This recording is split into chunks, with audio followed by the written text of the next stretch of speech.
Hello and welcome to my channel In Search of Wonder. My name is Anne and today I have ornament stories for you.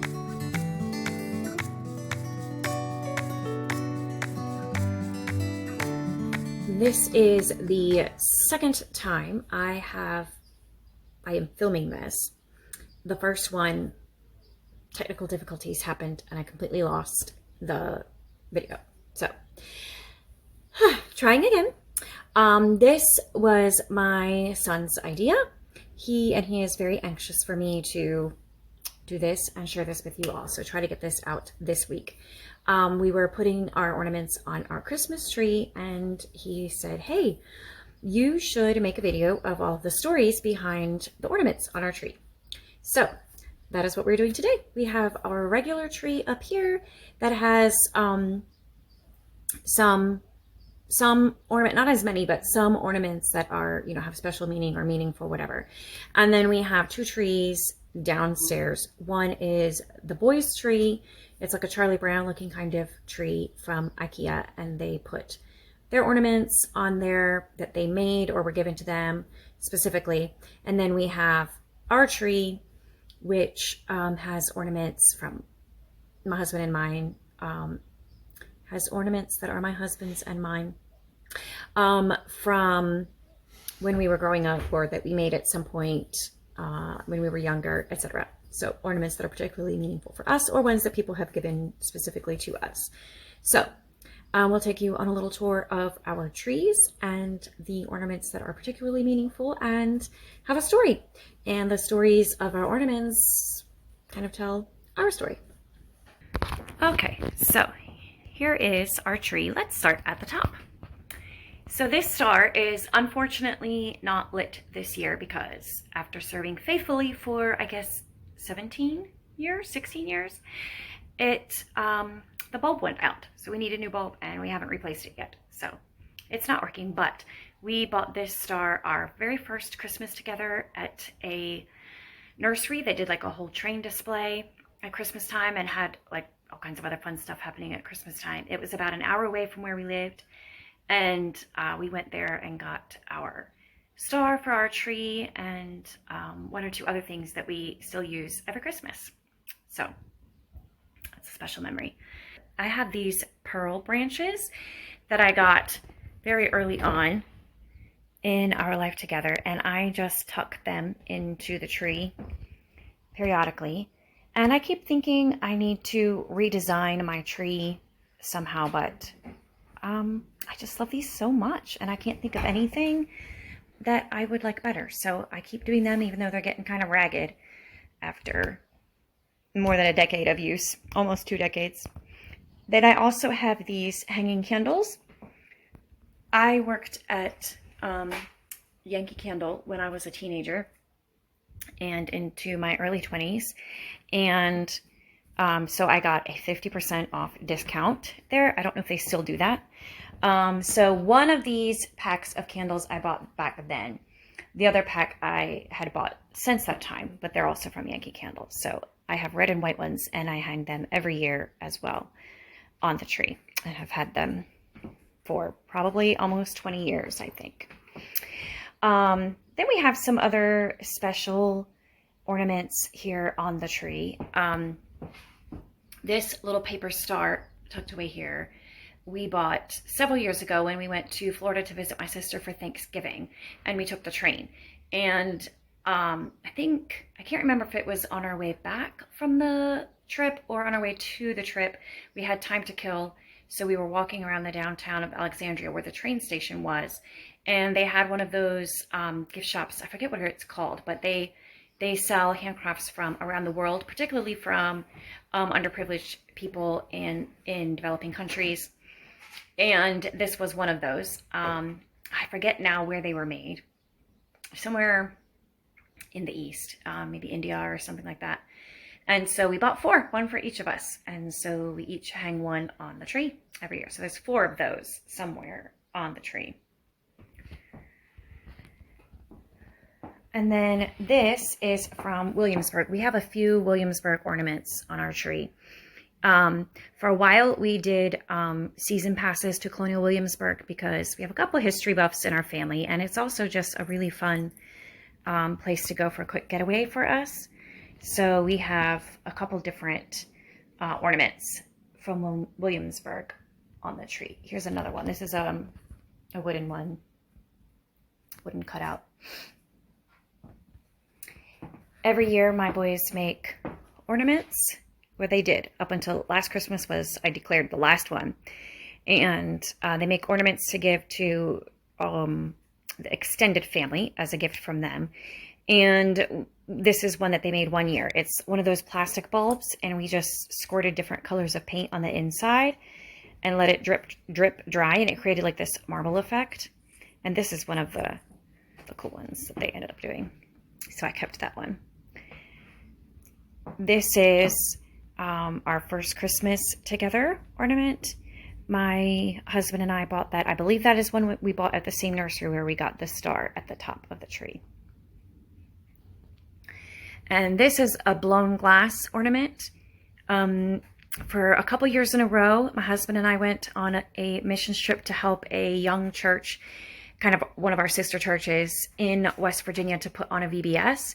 And in that area of West Virginia, they at one point in time produced, I think, I don't know, something ridiculous like 75% or more of glass bottles in the world, or maybe the country. I don't know. It was a huge glass producing area there. They had a ton of glass factories, bottle factories. So if you have like antique glass jars and bottles, there's a good chance it came from that area of West Virginia. So there are still artisans in the area who create blown glass, and it's kind of still, they have like a glass museum, etc. there. Anyway, so we picked up this blown glass ornament. You could watch the guy make them. Not the particular one that we bought, because they have to take time to harden and cure or whatever. Don't know exactly what all the process involves, but you could watch them make them, and then we bought this one. Here's another Williamsburg one. I think we bought that one the last time we were there, I think. And that is the Bruton Parish Church, which if you read any book set in Williamsburg, chances are they're going to mention that church. This one we bought on our honeymoon. We went to Biltmore for our honeymoon, so we bought this ornament then. Okay, where's the other Biltmore ornament? Oh, there it is. And then for our 15th anniversary, we got this one. I don't know if you can see it. The lights are kind of glaring here. We got this one when we went there for our 15th anniversary. That's really pretty. I love like the cutout look of it. And that is our primary tree that we have.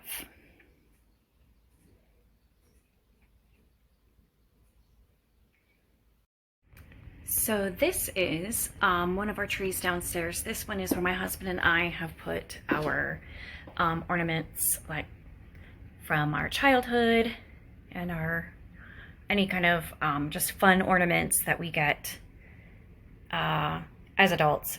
And it's just kind of like our kitschy tree. And I have these vintage looking beads that are from a craft market that I went to last year or the year before that are perfect for this tree. And then we just have this fun kind of crazy star there. I love these vintage bells. I can't remember now where I got them, at some vintage store of one kind or another, or antique store or something. And they had a whole bunch of these.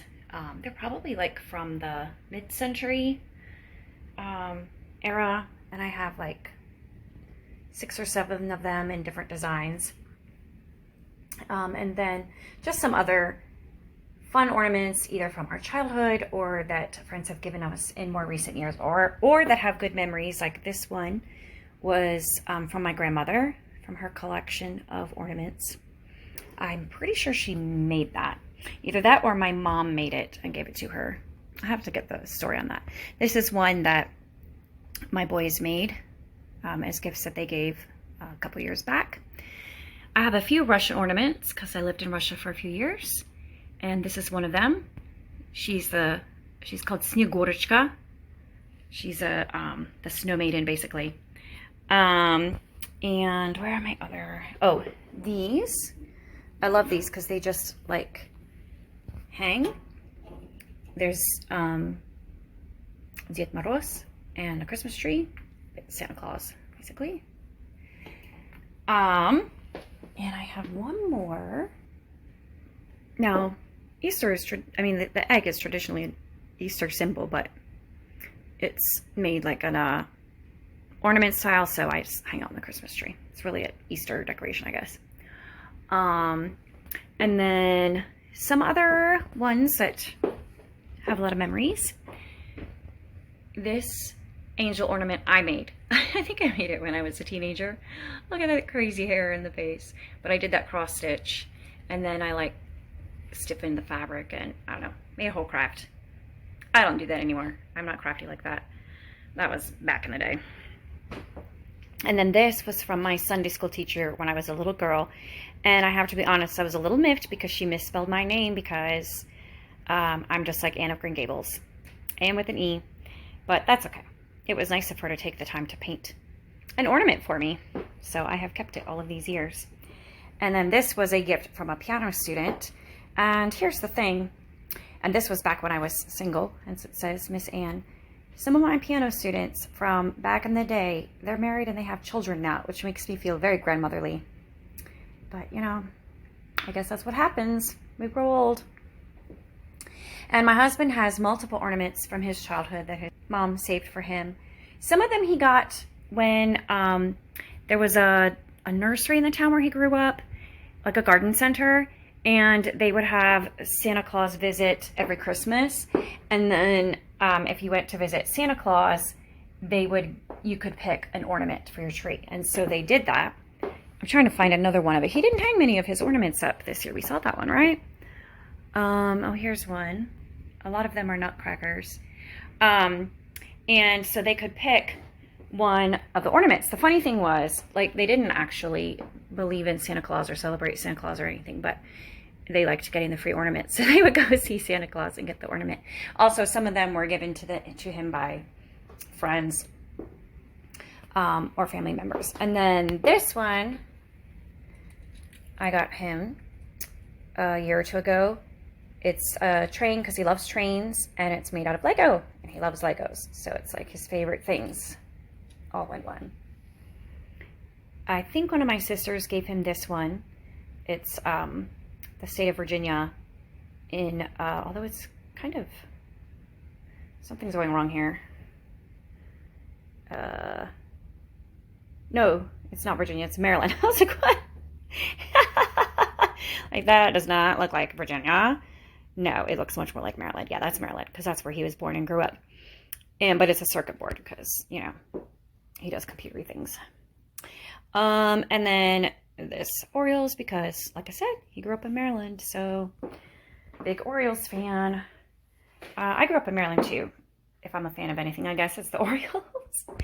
And then this, because he also likes planes. Planes, trains, anything that moves. Someone gave him this soccer ornament because he loves soccer, and he coached the boys in soccer this year, so he decided to hang it up. We don't hang up all of our ornaments every year. We kind of go with our mood each year and pick the one we want. This one is another one of mine because I am the middle child of all my family. And can I tell you, being in the middle of 11 children, it just magnifies the middleness. And the mom's favorite part is absolutely 100% not at all true. The middle child is not anybody's favorite. And then we have this trumpet that is my husband's because he plays the trumpet. So that's our tree with our special personal ornaments. Okay, so this is the tree that belongs to the boys. We got it for them, specifically for them to put their ornaments on. And it's my favorite tree. It's, we got it at IKEA after Christmas one year and paid next to nothing. It's like a Charlie Brown type, you know, kind of sparse Christmas tree. And I just love the look of it. And we have like red and silver mesh on it.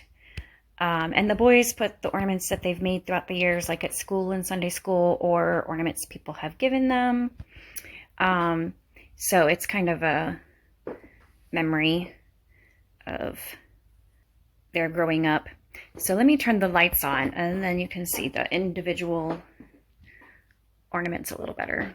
So that one is when the youngest was in 6th grade. Last year he made that at their class party.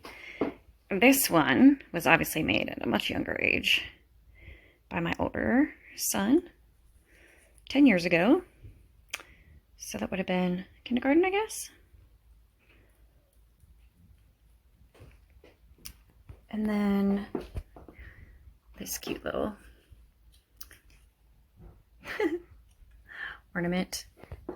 This one year was one that they made to give to other people, but when they made the ones to give away at Christmas to family members, we sometimes had extras because we made extras because, you know, things happen, and we would keep some of the extras. So this was one also that they made. This is another one that we got these, I think, at Hobby Lobby, and then they just painted them randomly to look kind of like marbleized a little bit. And then that one was made for Sunday school or something. All the glitter. I don't know which one did that one.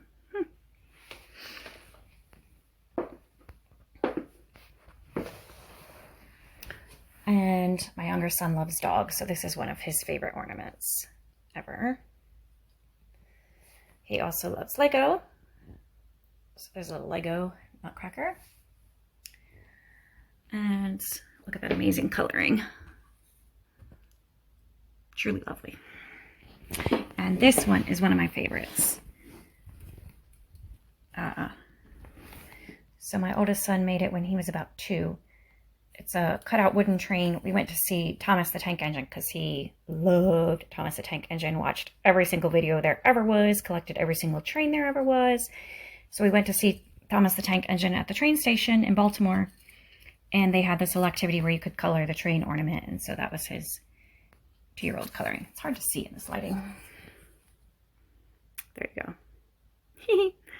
I think I must have written his name on there. And I think he tried to write his name over here. Another fabulously artful piece of work from the kindergartner. Another handmade ornament. So, love these. And then some like ones with their names on it that people have given them from the past. And other ornaments from Sunday school teachers and the like. So, that's their tree. More thing to show you, and that is this little nativity set. So when my oldest son was 2, maybe 3, I found this craft idea to make a nativity scene out of homemade clay. And I was like, oh, how fun. I don't know what I was thinking. With a 2-year-old, what? Maybe he was 3, but still. Anyway, so we made the clay. I made the clay, and he was helping me make the little people. There's Mary and Joseph, and the 3 wise men bearing their gifts. And here are the shepherds, the angel, the star. I have no idea what that is. We were trying to figure out last night. A dog, a cow, a sheep, a donkey. It's anybody's guess. It's whatever you want it to be. It's supposed to be an animal. I know that much. Somewhere along the way, we lost baby Jesus. So this is from another kid's nativity. So anyway, I remember it was unseasonably warm that year. Well, I mean, we were living in Maryland. Maryland and Virginia, you never know what weather you're going to get this time of year. It could be frigid cold. It could be sunny and balmy. Whatever. You never know. So it was warm that year. It was a warm fall. And I guess I didn't have enough flour or cornstarch or whatever the main ingredient was in the clay. I didn't have enough of it in the mixture. And it was too warm also. And so when we first made the little people, they looked fine. But then they just kind of like melted, for lack of a better word, as they were drying. And they got all squat and ugly over the course of time. I mean, okay, let's be honest. To start out with, you know, they were made by an amateur crafty person and a toddler. So, you know, it wasn't high art to begin with. But then it just became something really quite ridiculous. So honestly, it's one of my favorite Christmas decorations. So I put it in a place of honor every year in our family room, and it gives me a smile every time I look at it. There used to be little toothpicks that the shepherds would hold as their canes or whatever, but those are long gone. So that's our our nativity set. So it's a different day, as you can see by my outfit, but my sons and I and my husband were able to decorate our trees downstairs. So I wanted to show you the ornaments on those trees also and give you just a little taste of the stories that we have in our ornaments. And I really would love to know also what your favorite ornament is on your tree and what is the story behind it. Why is it your favorite? I've seen some of yours. I'll share, I saw Catherine at Read Journal Love. She showed her Christmas tree with a lot of comic characters ornaments, which is so fun. I love how trees reflect the personalities of the Christmas trees, how they reflect the personalities of the people who put them together and of the families that are represented there and how they celebrate Christmas. So let me know your favorite ornament that you have on your tree. If you've made a video about your trees and their ornaments, I'd love to see it. Let me know about it and I will check it out. And I will talk to you later. Bye.